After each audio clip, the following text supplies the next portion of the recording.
Hello guys, welcome to my channel autism and music. मैं हूं Komal Thakur, parenting and autistic child. और आज के वीडियो में मैं आपको थोड़ा सा इन्फॉर्मेशन देना चाहूँगी कि किस तरह से आप एक अच्छे थेरेपिस्ट बन सकते हैं अपने बच्चे के लिए, या अगर आप अपने बच्चे के लिए कोई थेरेपिस्ट चूज़ कर रहे हैं तो किन किन बातों का आपको ध्यान रखना चाहिए। किस तरह से आप अपने बच्चे के लिए एक बेस्ट थेरेपिस्ट ढूंढ सकते हैं, या ये जान सकते हैं कि जिस थेरेपिस्ट के पास हम लोग जा रहे हैं क्या वो थेरेपिस्ट हमारे बच्चे के लिए सही से काम कर पाएगा, या उससे हमारे बच्चे को कुछ बेनिफिट होगा या नहीं होगा। तो सबसे पहले तो मैं क्वालिटीज़ डिस्क्राइब करना चाहती हूँ इन माय एक्सपीरियंस कि एक जो अच्छा थेरेपिस्ट होता है उसकी क्या क्या क्वालिटीज़ होती हैं। तो सबसे पहले तो मैं ये बता दूं कि अर्नब के लिए भी हमने 2 थेरेपिस्ट चेंज किए थे। तो ऑब्वियसली पहले वाला जो थेरेपिस्ट था उससे हम लोग सेटिस्फाई नहीं थे, दैट्स वाई हम लोगों ने सेकंड थेरेपिस्ट चूज़ किया था। तो यहाँ पे ये बात भी मैं बताना चाहती हूँ गाइज़ कि अगर आप लोग सेटिस्फाई नहीं हो, जिस भी थेरेपिस्ट के पास आप जा रहे हो, आपको अंदर से लगता है कि ये थेरेपिस्ट मेरे बच्चे के लिए सही से काम नहीं कर रहा है, तो इसमें कोई प्रॉब्लम नहीं है, आपको ज़रूर थेरेपिस्ट चेंज करके देखना चाहिए। यहाँ पे क्या होता है गाइज़ कि कई बार थेरेपिस्ट जो होते हैं वो एक्सपीरियंस्ड नहीं होते हैं या ट्रेनी होते हैं, तो प्रॉब्लम आ जाती है। वो बच्चे को इतना जल्दी कंट्रोल नहीं कर पाते हैं, अच्छे से हैंडल नहीं कर पाते हैं, तो काफ़ी टाइम उसमें वेस्ट हो जाता है।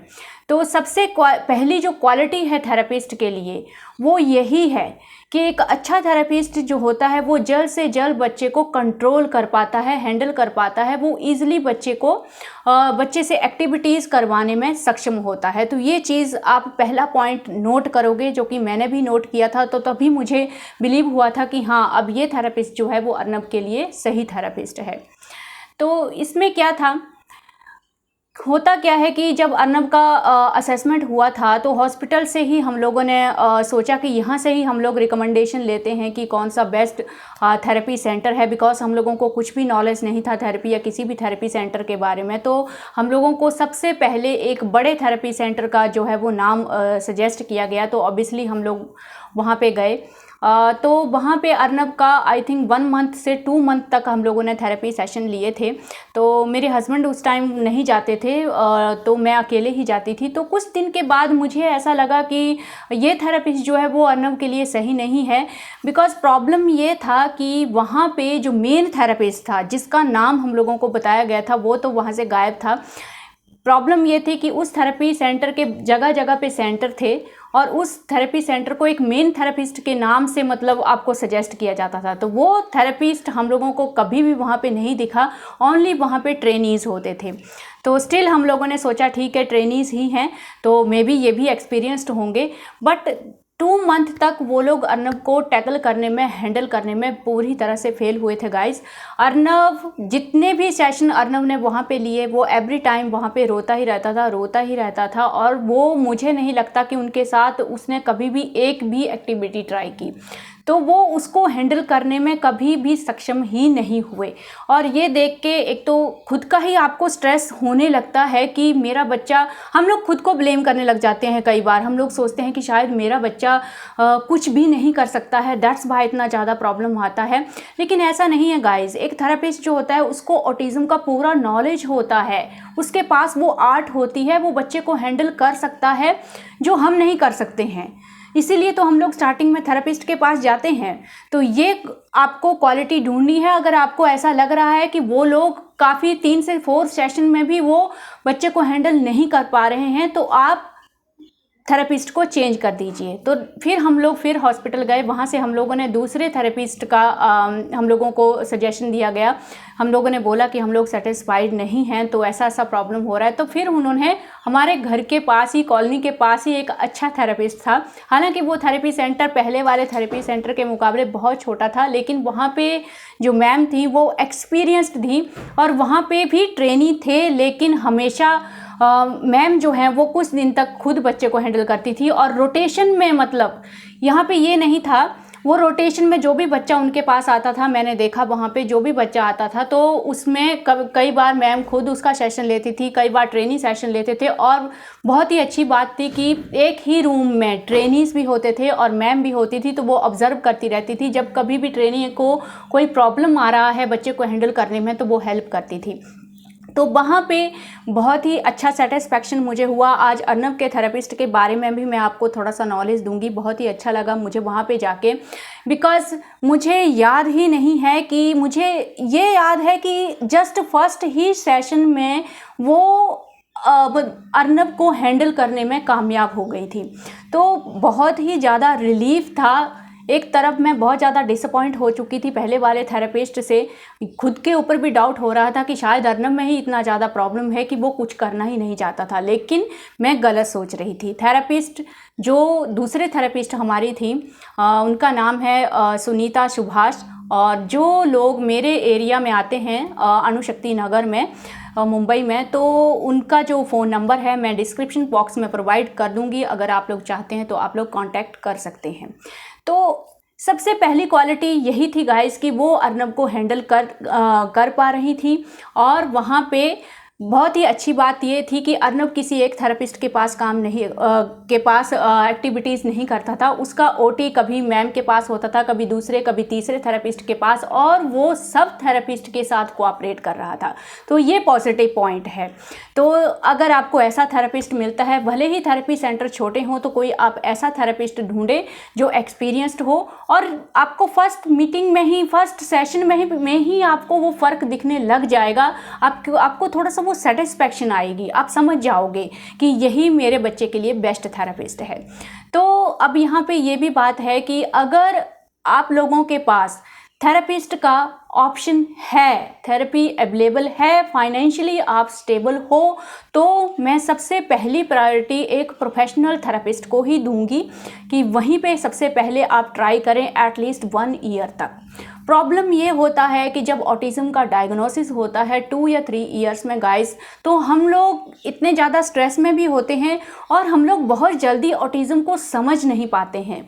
और यूट्यूब में भी बहुत सारी एक्टिविटीज़ हैं, और मैं बोल रही हूँ कि बहुत अच्छे से काम हो रहा है, सभी एक्टिविटीज़ यूज़फुल हैं, लेकिन स्टार्टिंग में नॉलेज की कमी की वजह से आप लोग समझ नहीं पाते हो कि वो एक्टिविटीज़ सीक्वेंस में कैसे करनी है। ऐसा नहीं है कि YouTube पे आप जो भी एक्टिविटी देखो और वो आप घर पे करवाने लग जाओ। ये एक्टिविटीज़ बच्चे की एज के हिसाब से होती हैं, उसके लेवल के हिसाब से होती हैं, और ये जो OT का प्रोसेस होता है ये एक सीक्वेंस में चलता है। सबसे पहले आपको एक प्रोफेशनल थेरेपिस्ट की तरह, जिस तरह से प्रोफेशनल थेरेपिस्ट का सबसे पहला काम होता है बच्चे को हैंडल करना, कंट्रोल करना, आपका भी सबसे पहला काम, अगर एज ए मदर आप एक थेरेपिस्ट अपने बच्चे के लिए बन रहे हो, तो आपका सबसे पहला जो पॉइंट होता है वो होता है अपने बच्चे को सेटल करना, अपने बच्चे को इस लेवल पे लाना कि वो आपकी इंस्ट्रक्शंस को फॉलो करे, आपके साथ वो एक्टिविटीज़ कर पाए। तो ये पहला गोल होना चाहिए। तो डेफिनेटली इसके लिए जो एक्टिविटीज़ होती हैं वो सिटिंग एक्टिविटीज़ होती हैं, यानी कि जैसे पजल होता है या सॉर्टिंग जो होता है, सॉर्टिंग मैचिंग एक्टिविटीज़ जो होती हैं, जो कि इंटरेस्टिंग होती हैं और बच्चे में सिटिंग टॉलरेंस लाती हैं। तो अब प्रॉब्लम ये होता है। अब दूसरा पॉइंट ये है गाइस कि अगर आप उसके लेवल के हिसाब से 2 या 3 साल के बच्चे के हिसाब से नहीं चल रहे हो, आपने पहले बच्चे के सिटिंग टॉलरेंस पे काम नहीं किया, इजी एक्टिविटीज़, सॉर्टिंग एक्टिविटीज़ इससे स्टार्ट नहीं किया, प्रॉब्लम ये हो जाएगा कि बच्चा कुछ भी समझने की कंडीशन में नहीं होगा। अगर एक्टिविटीज़ उसके लेवल से आगे है, वो समझ नहीं पा रहा है, तो प्रॉब्लम ये हो जाता है बच्चे में डीमोटिवेशन बढ़ती जाती है, नेगेटिविटी जो है वो बढ़ती जाती है, एग्रेशन बढ़ता जाता है, बिहेवियरल इश्यूज़ धीरे धीरे बढ़ते जाते हैं। जबकि हमारा गोल तो ये होता है कि बच्चे को कंट्रोल करके उसे रिलैक्स करना और उसके बिहेवियरल इश्यूज़ को स्टार्टिंग से ही कम करते जाना। तो ये प्रॉब्लम होता है। तो यहाँ पे ये एक अच्छे थेरेपिस्ट की जो क्वालिटी है वो ये भी होती है गाइस कि वो बच्चे के साथ साथ पेरेंट को भी ट्रेन करता है। अगर कोई ऐसा थेरेपिस्ट है जो बंद कमरे में ओटी सेशन लेता है और पेरेंट्स को ये कह के बाहर निकाल दे कि हम अपनी एक्टिविटीज़ किसी के साथ शेयर नहीं करते हैं, तो डेफिनेटली वो थेरेपिस्ट आपके बच्चे के लिए सही नहीं है। Because therapy is not a treatment. It means ऐसा नहीं है कि 5 to 6 ईयर तक थेरेपी करवाने के बाद आपका बच्चा पूरी तरह से ऑटिज़म से बाहर हो जाएगा या ठीक हो जाएगा। तो यहाँ पे ये बात आती है कि 6-7 ईयर थेरेपी करवाने के बाद क्या, बाकी का काम तो पेरेंट को खुद करना पड़ता है ना। अगर 400, 800, 1000 रुपीज़ 1 सेशन का पे करने के बाद आप लोग 6-7 ईयर्स तक थेरेपी सेशन लेने के बाद भी ऑटिज़म को समझ नहीं पाए, अपने बच्चे के साथ किस तरह से काम करना है, तो उस थेरेपी का क्या फ़ायदा है। तो डेफिनेटली उस थेरेपिस्ट को तो आप पूरी तरह से इग्नोर कर दें। बिकॉज 400 और 1000 रुपीज़ अगर हम लोग पर सेशन दे रहे हैं तो हमारा पूरा राइट बनता है कि वो थेरेपिस्ट आपको पूरी तरह से गाइड करे, आपको भी ऑटिज़म को समझने में हेल्प करे। तो जो अर्नव की थेरेपिस्ट थी गाइस, वो कभी भी हम लोगों को बाहर नहीं भेजती थी। हम लोग अंदर ही रहते थे जब तक बच्चा नया होता था, उसको सेटल डाउन करने के लिए तो हम लोग अंदर ही रहते थे मैम के साथ। मैंने बहुत सारे बच्चों को वहाँ पे आते देखा है। तो ये उनकी बेस्ट क्वालिटी थी, बहुत ही अच्छे तरीके से वो गाइड करती थी। इनफैक्ट वो मुझे बाद में मुझे पता चला कि वो मेरी ही कॉलोनी के पास रहती थी, अभी नहीं रहती हैं। तो इवन वो मुझे गाड़ी में थेरेपी सेंटर में भी ले जाती थी शाम को, तो बहुत हेल्प किया था उन्होंने। तो यहाँ पे मैम का सबसे बेस्ट क्वालिटी जो मुझे लगा, जो मैंने ऑब्ज़र्व वहाँ पे किया, वो सबसे बेस्ट अर्नव के थेरेपिस्ट की जो क्वालिटी थी वो ये थी गाइस कि बिना किसी एग्रेशन के वो बच्चे को पूरी तरह से टैकल कर लेती थी। मैं हैरान रह जाती थी कि अर्नव को मैं घर पे कभी कभी इतना गुस्सा भी करती थी, तब भी मैं उसको अच्छे से एक्टिविटीज़ नहीं करवा पाती थी। बट जब वहाँ पे अर्नव जाता था, वो जस्ट एक जो थेरेपी पर्पज़ की जो स्टिक्स होती हैं, पाइप्स होती हैं, वो उसके हाथ पे भी नहीं मारती थी, जस्ट उसको नीचे फ्लोर पे टैप करती थी और अर्नव पूरी तरह से मतलब सीरियस हो जाता था। तो ये एक आर्ट है। तो यहाँ से एक और पॉइंट निकल के आता है कि घर पे अगर आप थेरेपी करवा रहे हो गाइस, तो आपका जो बिहेवियर है वो इस तरह से होना चाहिए, ना तो वो ज़्यादा स्ट्रिक्ट हो कि बच्चा डर जाए और डीमोटिवेट हो जाए या उन एक्टिविटीज़ को करने से हर रोज़ डरे, तो इस तरह से भी नहीं होना चाहिए। और इतना लाइट बिहेवियर भी नहीं होना चाहिए कि बच्चा अपना ही करता रहे, वो आपको सुने ही ना। तो दोनों में ही आपको एक बैलेंस बना के चलना पड़ता है। इसलिए बोला जाता है कि स्ट्रिक्टली रोज़ जो एक्टिविटीज़ आप करवा रहे हो वो करवानी है, डेली करवानी है, लेकिन उनको पूरा मतलब आपको बच्चे से फिनिश करवाना है, छोड़ना नहीं है। अगर आपने डिसाइड किया है कि मुझे ये करवाना है तो करवाना ही है। तो ये सबसे बेस्ट क्वालिटी थी। मतलब वहाँ पे मैंने ऐसे बच्चों को भी देखा थेरेपी सेंटर में जो स्टार्टिंग से इतना ज़्यादा रोते थे, मतलब मुझे लगता ही नहीं था कि ये लोग भी कभी एक्टिविटीज़ या ओटी सेशन में कोऑपरेट कर पाएंगे। लेकिन बाद में धीरे धीरे वो सब बच्चे मैम के साथ ईजिली कोऑपरेट कर लेते थे। तो वीकली हम लोगों का एक ग्रुप सेशन भी होता था। ग्रुप सेशन में हम सब के बच्चे बहुत ज़्यादा इंजॉय करते थे गाइस। हम लोग भी वो ग्रुप सेशन देखते थे। तो स्टार्टिंग में हम लोग देखते थे, फिर हम लोग बाहर बैठते थे सारी मदर्स मिलके, हम लोग डिस्कस करते थे, जिसको जो भी बेनिफिट होता था या कुछ अच्छा लग रहा है तो हम लोग सब शेयर करते थे। और बहुत ही अच्छे से मतलब एक सोशलाइजेशन जो एज ए पेरेंट्स आपका सोशलाइजेशन जो छूट जाता है वो भी कैरी ऑन होता था। तो ये बहुत ही अच्छी चीज़ होती थी। अब सबसे लास्ट में एक और चीज़ आती है गाइस कि अगर कोई ऐसा थेरेपिस्ट है जो बच्चे को बहुत ही ज़्यादा एग्रेसिवली हैंडल कर रहा है, जैसा कि मैंने कमेंट में भी पढ़ा था कि मेरे ही सामने वो मेरे बच्चे को मारते हैं, मार के काम करवाते हैं, वो थेरेपिस्ट आपके बच्चे के लिए बहुत ज़्यादा हार्मफुल है गाइस। एक थेरेपिस्ट को पता होता है कि आपके बच्चे के जो बिहेवियरल इश्यूज़ हैं वो सेंसरी इश्यूज़ की वजह से हैं, तो डेफिनेटली वो उसके सेंसरी इश्यूज़ को काम डाउन करने के लिए कुछ करेगा, उस हिसाब से वो बच्चे के साथ बिहेव करेगा। अगर वो एग्रेसिवली वायलेंटली आपके बच्चे को पीट रहा है और मार के स्ट्रिक्टली आपके बच्चे के साथ एक्टिविटीज़ करवा रहा है, इसका मतलब वो सेंसरी इश्यूज़ के लिए कुछ भी नहीं कर पा रहा है।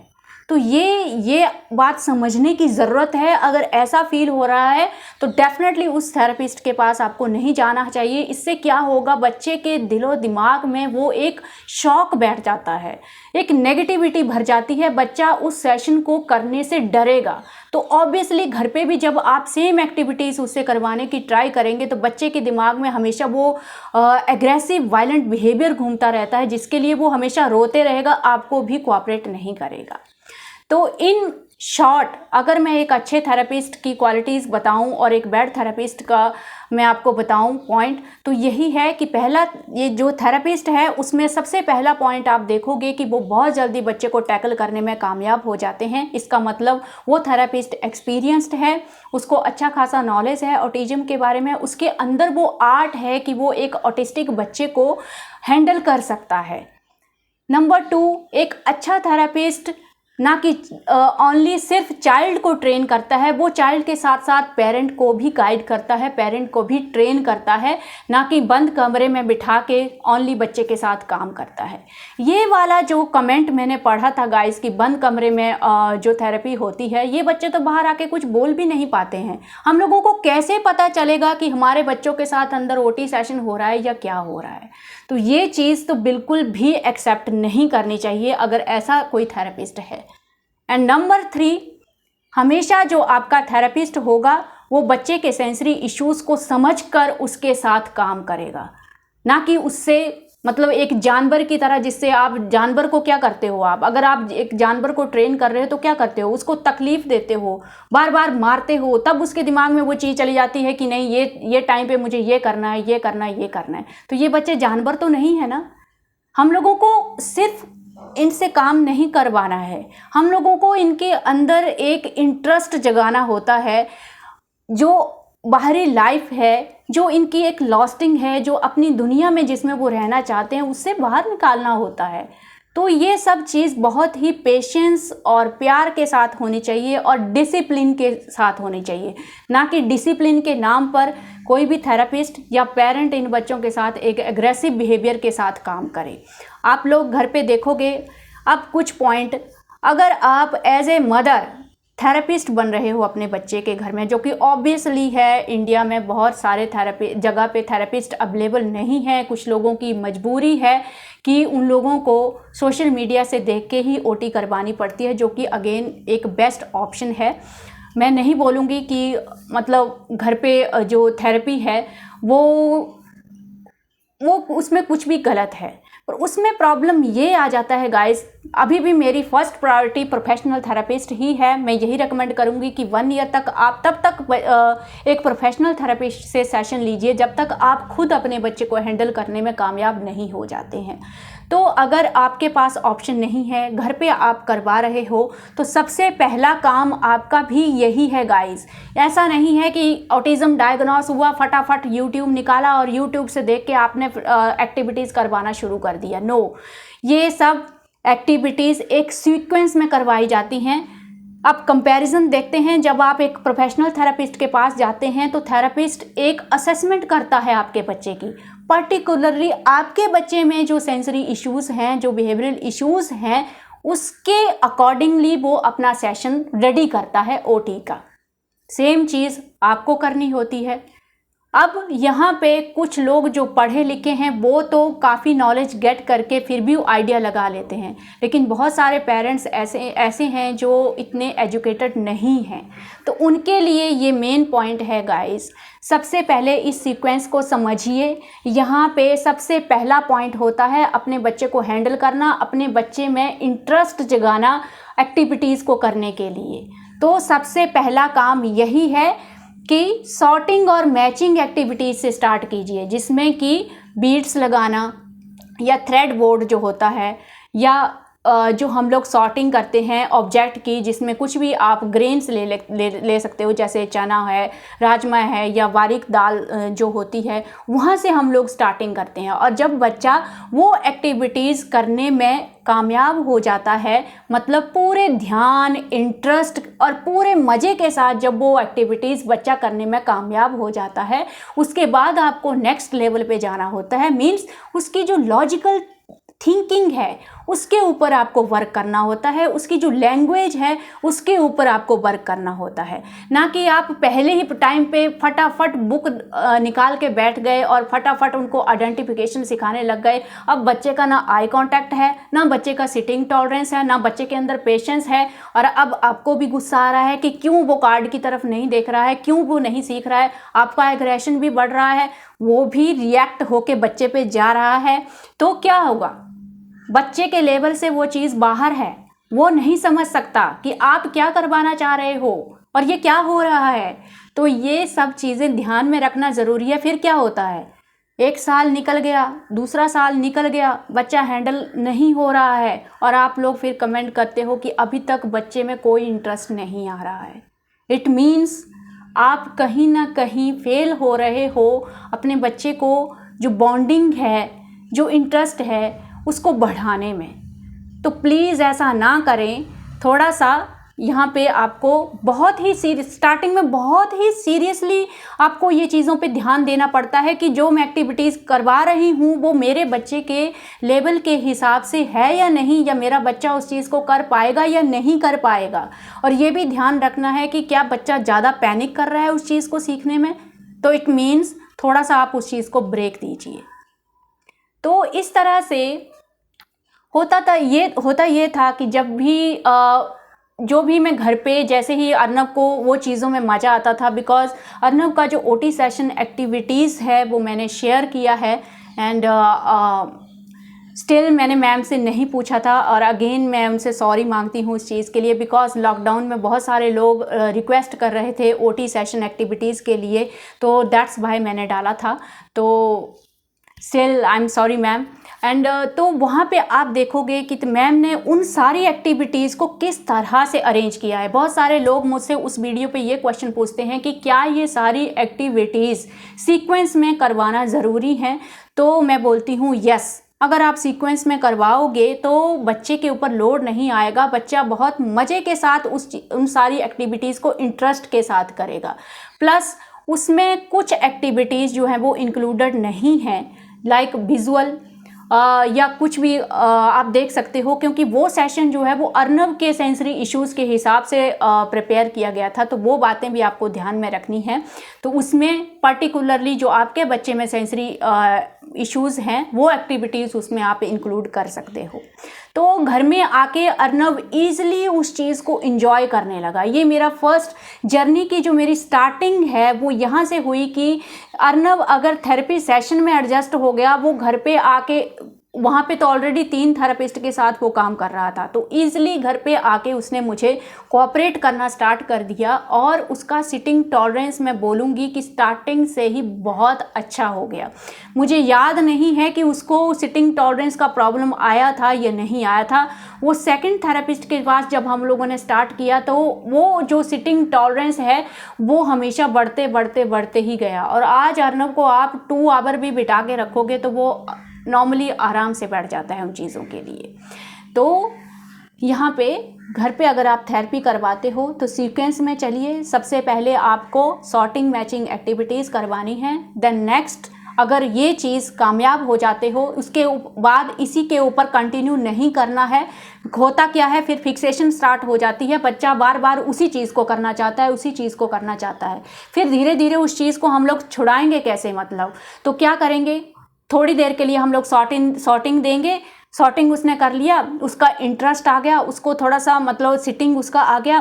बाद में ये बाद की बात है जब वो कामयाब हो जाएगा सॉर्टिंग मैचिंग एक्टिविटीज़ को करने के लिए, देन उसके बाद हम लोग क्या करेंगे, थोड़ा सा सॉर्टिंग मैचिंग करवाने के बाद उसको हम लोग कुछ न्यू इंट्रोड्यूस करवाएंगे, यानी कि जो लैंग्वेज है, लैंग्वेज का जो आइडेंटिफिकेशन है, बिकॉज अब उसका सिटिंग टॉलरेंस बहुत अच्छा है, वो आपको आई कांटेक्ट भी देने लगा है, वो समझता है कि डेली बैठ के मुझे कुछ आपके साथ काम करना होता है। तो वो ज़रूर आइडेंटिफिकेशन जो आप लैंग्वेज में जो पहला स्टेप है उसको जो आप स्टार्ट करते हो, दैट टाइम वो आपको उसमें भी रिस्पॉन्स देना स्टार्ट करता है। यहाँ पे भी ध्यान रखना है कि एक ही बार में बहुत सारे ऑब्जेक्ट बच्चे के सामने मत रखो ताकि वो पैनिक कर जाए। अब लैंग्वेज मैंने जस्ट स्टार्ट किया है उसको, तो मैं बहुत ही इजी लेवल में जाऊंगी। जो चीज़ें उसको पहले से ही थोड़ा आइडिया है, सबसे पहले मैं वो चीज़ें रखूंगी और बहुत कम ऑब्जेक्ट से के साथ स्टार्ट करूंगी ताकि उसका कॉन्फिडेंस बिल्डअप हो सके।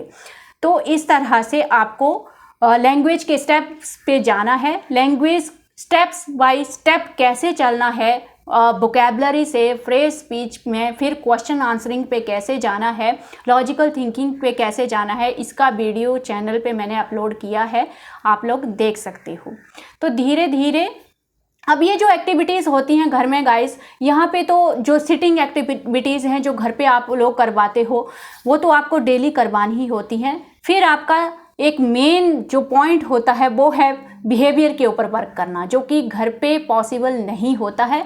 तो अगेन मैं बोलूँगी कि जब भी आप घर पे थेरेपी सेशन करते हैं तो आपको ध्यान रखना है कि क्या मैं डेली बच्चे के सारे स्किल्स के ऊपर काम कर रही हूँ, क्या उसमें सोशलाइजेशन, कम्युनिकेशन, लैंग्वेज, उसकी मोटर्स, ग्रॉस मोटर स्किल, उसकी फाइन मोटर स्किल, ये सब कुछ मैं डेली कवर कर रही हूँ। तो ये जब आप डेली इन चीज़ों को कवर करोगे तो आपको स्ट्रेस नहीं आएगा, आपको ये चीज़ दिमाग में आएगी कि मैं डेली हर चीज़ के ऊपर वर्क कर रही हूँ, तो डेफिनेटली उसके रिज़ल्ट आपको मिलते ही मिलते हैं। तो घर पे आपको ये सब चीज़ें इंश्योर करनी है, ओटी भी करवाना है, लैंग्वेज भी करवाना है, प्लस बिहेवियर के ऊपर भी वर्क करना है, जिसके लिए सबसे अच्छी चीज़ है आउटिंग। सो आई होप आज के वीडियो से आपको किस तरह से घर पे थेरेपी के करवाना है या एक थेरेपिस्ट किस तरह से चूज़ करना है, आपको इसका बेटर आइडिया हो गया होगा। So thank you for today.